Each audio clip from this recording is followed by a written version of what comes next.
ภาษาอังกฤษง่ายๆถ้าเจ้าหัก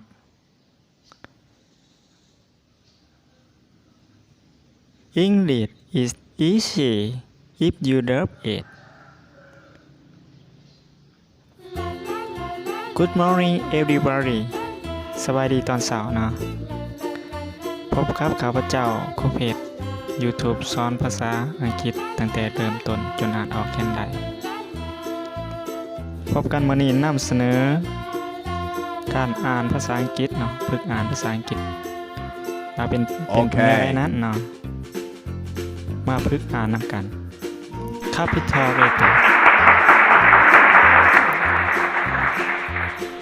First letter A V C D E F G A I J K L M N O P Q R น้องพอเนาะแหงบ่ S S T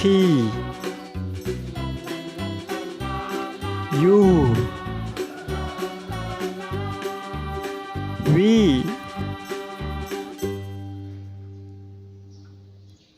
W X Y Z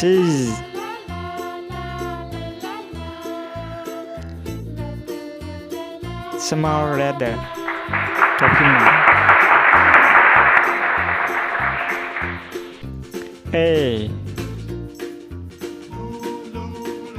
V C D E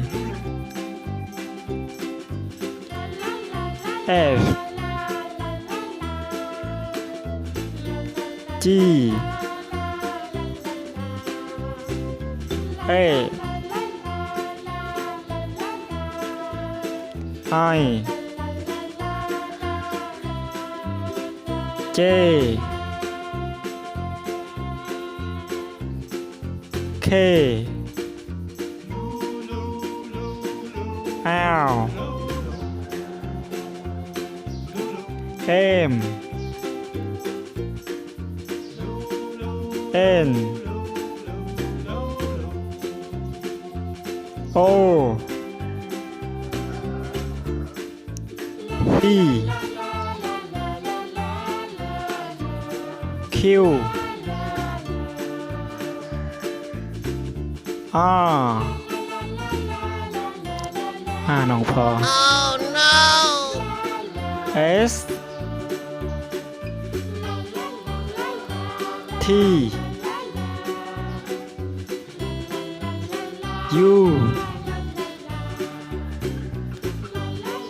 V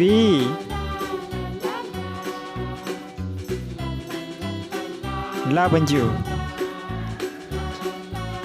H Y C